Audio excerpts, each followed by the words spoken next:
state your name and your job profession, please? My name is James Lee Adams. I'm actually a retired farmer, but I'm still very involved in agriculture with various operations going on our farm, and also we in the animal husbandry business, particularly the chicken business. We have about 500,000 chickens out on the farm. And workflow software enables us to design the flow of work through the process. We've used several different types of workflow software. I used to use on designing the operations that were most critical path analysis. It's used in construction business right today. In other words, certain operations need to be done in certain sequence by a certain time in order to expedite the flow all the way through that. But you have to take other variables into account, such as weather. In other words, for today it's raining, and therefore obviously you couldn't do field work. And you need to know the percentage of time or expected time that you will have, rainy days and so on, so you can design the equipment of a particular size so that you can finish planting operations, for example, by a certain date. And so we use critical path analysis all the way through to design all our farming operations all the way through. Now, other information on feedback, we were using global position satellites beginning in the early 1993, 1994, putting yield monitors on the combines. So as they went through the field, they would determine what the yields were on each spot of land, and I'm talking about down to just about 5 or 10 feet area. And it would draw yield maps, and then it would go into computer. And then we could take into account fertilizer rates, we could take into account water rates and everything else depending on the type of area that where the yields were. And then we were also able to go back and correct problems in that area. Either fertility problems where we need to go in there and sample it very stringently and try to determine is there an element missing, or is there a problem with drainage or what have you that we can need to take into account. So this is continually going on.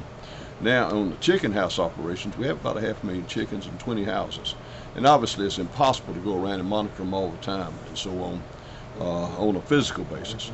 But now you're able to sit in the office and have that computer evaluate every one of them as far as temperature, air quality, make sure the water supply and feed supply is to the chickens, that all the other variables that are so important is having a optimum amount of growth.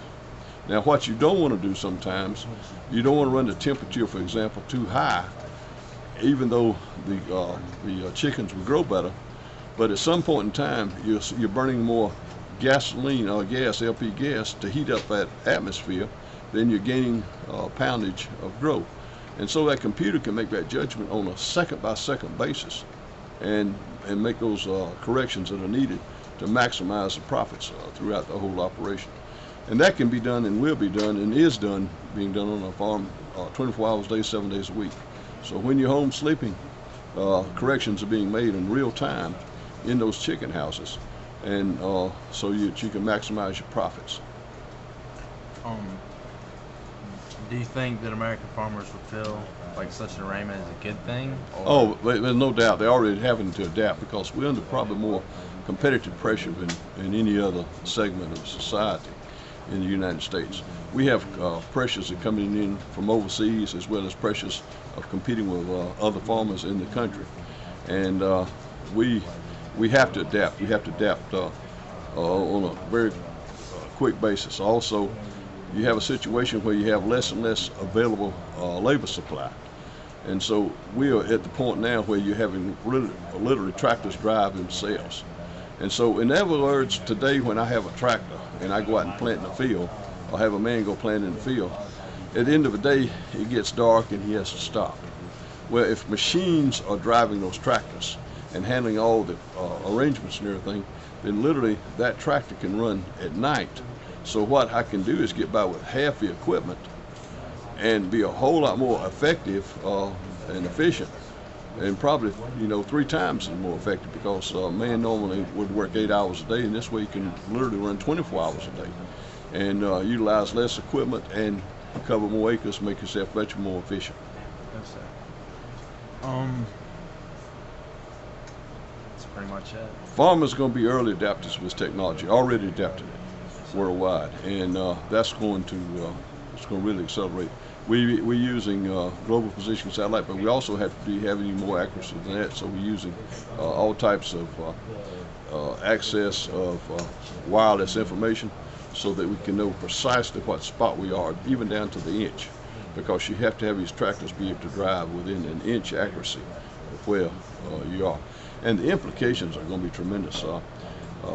Already you're seeing Mercedes-Benz is introducing a new device so that cars can drive on the interstate highway and autobahns in Germany at 130, 140 miles an hour, only about 10 or 15 feet apart.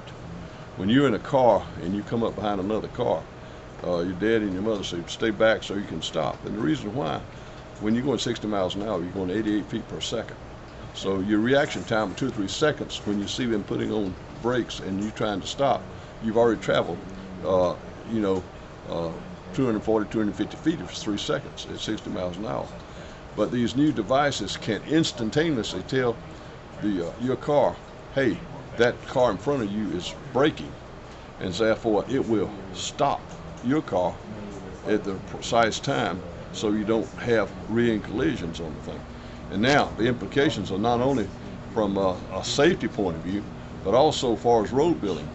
How many more roads will we have to not build when you can have cars running 60 and 70 miles an hour 10 feet apart on the highway and the interstate? You can pack a tremendous lot more road there, and then you aren't going to have these jams when you have wrecks, when everybody starts having to slow down to go around the wrecks too. So the implications of where we hit on this area are just tremendous, and this is already here. Mercedes is introducing this in some models already in Europe right now. Well, thank you, Mr. Yes, Blair. sir. Good to do it.